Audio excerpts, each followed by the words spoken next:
Olá, eu sou o professor Diogo Comba, o Diogão da redação de Português e Literatura também. Estamos iniciando aqui o primeiro de uma série de vídeos sobre economia informal e pirataria no Brasil.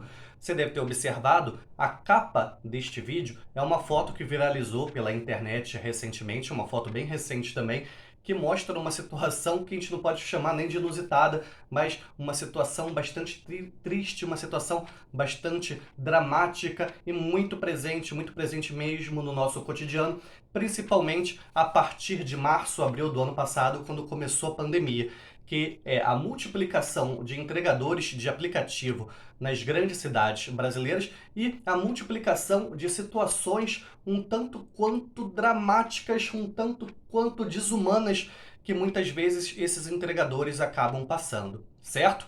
Você pode agora, quem sabe, voltar lá, dar mais uma olhada na imagem, ou então abrir a imagem numa outra aba e ir analisando junto comigo. Vamos analisar outros detalhes da imagem, vamos apurar o nosso olhar na imagem e procurar nos tocar ainda mais com aquilo que a gente está vendo. Primeiramente, o vídeo se passa, a foto, né, foi retirada à noite, bastante escuro ali naquela localidade. Isso chama a atenção da gente. O entregador estava ali trabalhando à noite, quem sabe 7, 8 horas da noite, horário do jantar, horário que muitas pessoas pedem um lanche, pedem uma refeição. No meio de uma enchente, olha só isso. No meio de uma enchente, a água ali pelos joelhos, mas ainda assim ele estava na sua missão de tentar entregar um lanche com um pedaço de madeira ali na mão, tal qual fosse um cajado, fazendo, quem sabe, uma referência a uma passagem bíblica, quando Moisés tenta abrir o Mar Vermelho junto com seu povo para chegar a um destino melhor. Essa não deixa de ser a missão desse entregador de aplicativo, que está ali buscando o seu ganha-pão, buscando a sua renda. Muitos deles são chefes e chefas de família, tem outras pessoas que deles dependem, certo? Pode parecer um pouco viajante, mas a fotografia permite que a gente depreenda, saque essas analogias, permite que a gente enxergue um pouco mais além, que a gente enxergue nas entrelinhas, digamos assim. Procure sempre analisar uma imagem com esse propósito, procurar ver além, procure sempre apurar o seu olhar, repetir várias vezes, procurar, mas eu sei que você não vai se importar com isso. Aí você pensa assim, ah, Diogo, mas a culpa é dele, não devia ter aceitado aquela corrida naquelas determinadas condições. Será que não devia? Muitas vezes esses aplicativos vêm com um discurso de que o entregador é praticamente um empreendedor. Ele faz o horário dele, ele vai conseguir uma grande renda com aquilo tudo. E até por isso, por essa suposta liberdade, o aplicativo não tem que dar a ele certas garantias trabalhistas. Não tem que assinar carteira, por exemplo, que garantiria uma série de direitos e também de deveres. Mas a gente sabe que não é bem assim. Muitas vezes, quando o entregador ou entregadora recusa uma corrida, ele passa a ser mal visto ali pela empresa, passa a ser mal visto ali pelo algoritmo. Outras corridas, outras entregas acabam não chegando para ele. Eu falei corrida, meio que confundindo com Uber, até porque o esquema é parecido. Outras entregas acabam não chegando para ele, ou então entregas ruins, que vão ter uma taxa bastante pequena, certo? Muitas vezes os aplicativos não comentam isso, mas punições são bastante comuns. Como eu já falei, faltam garantias, certo? Tudo isso para que essas empresas não assinem carteira, para que essas empresas não arquem com os direitos a que essas pessoas têm, certo? Não, por exemplo, como férias, 13º, salário, um número máximo de horas, e são variadas as empresas, você deve conhecer várias, você deve ter várias delas no seu celular. iFood, Rappi, Uber Eats, entre outras. Pesquisando agora, fugindo até um pouco da foto, pesquisando números sobre entregadores de aplicativos, não só no Rio de Janeiro, mas no Brasil, é até difícil a gente achar certas conclusões.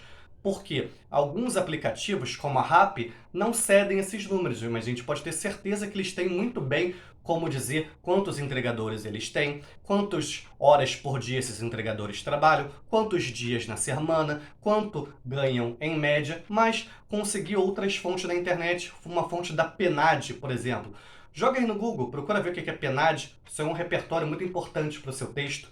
Veja lá, antes da pandemia, em 2019, a gente tinha no Brasil cerca de 250 mil entregadores de aplicativo. Com a pandemia, muita gente perdendo emprego, muita gente precisou buscar outras fontes de renda. Esse número saltou para cerca de 650 mil, isso em 2020. Muito provavelmente deve ter algo parecido hoje em dia. Pesquise também, quem sabe você acha um dado diferente do meu, um dado até mais alarmante que o meu. Eu descobri que a maioria dos entregadores de aplicativo, cerca de 57% de entregadores, trabalham mais de 9 horas por dia. A jornada média de trabalho no Brasil é de 8 horas, 9 horas por dia. Imagina só ao que esse tipo de pessoa está exposta. Está exposta a um cansaço extremamente exagerado, está exposta a inúmeros acidentes também, certo? E muitas vezes essas pessoas trabalham 7 dias na semana.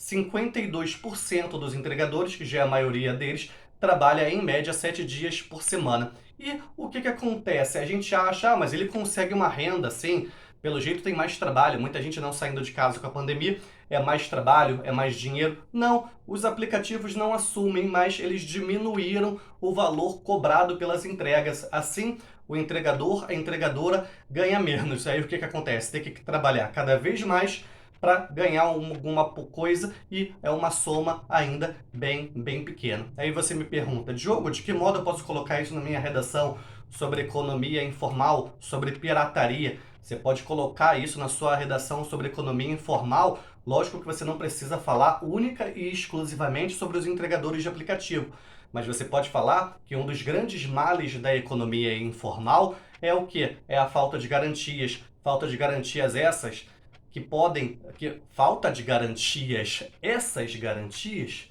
que muitas vezes ajudam o trabalhador, mas a ausência dessas garantias pode fazer com que essa pessoa trabalhe cada vez mais, sofra um acidente, possa vir a sofrer inúmeras doenças decorrentes do trabalho excessivo, ok? O que acontece? Isso aí lá num parágrafo de argumentação. Você poderia botar isso no seu segundo parágrafo de argumentação.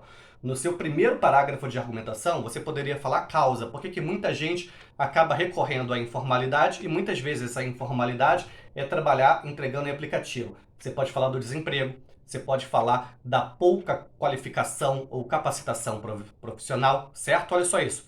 Falei a causa agora, antes tinha falado a consequência. Você já tem 2 parágrafos. Por último, vem a sua proposta de intervenção. Você vai ter que fazer o quê? Você vai ter que combater esses problemas. O que deve acontecer então? Esses aplicativos têm que garantir os direitos trabalhistas dessas pessoas. Quem deve fazer, o que deve se fazer, como deve se fazer, objetivando qual cenário. Olha só os elementos da proposta. Coloque isso aí no papel e procure preencher. Quem? Os aplicativos. O que eles devem fazer, certo? Garantir esses direitos. Como isso deve ser feito? Com melhores salários, com melhores condições de trabalho, certo?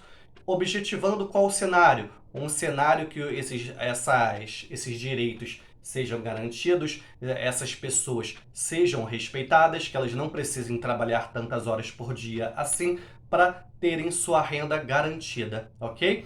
Lógico que você não vai fazer uma redação única e exclusivamente sobre os entregadores de aplicativo, mas são já praticamente um personagem nas grandes cidades, um personagem que chama bastante a atenção da gente. E você pode fazer analogias para outras áreas, como motorista de Uber, como camelô, como vendedor ambulante, e você deve saber com certeza muitos outros exemplos de trabalhadores informais, certo? Esse é só o primeiro vídeo dessa série sobre economia informal e pirataria. Você deve ter observado, só falei sobre economia informal.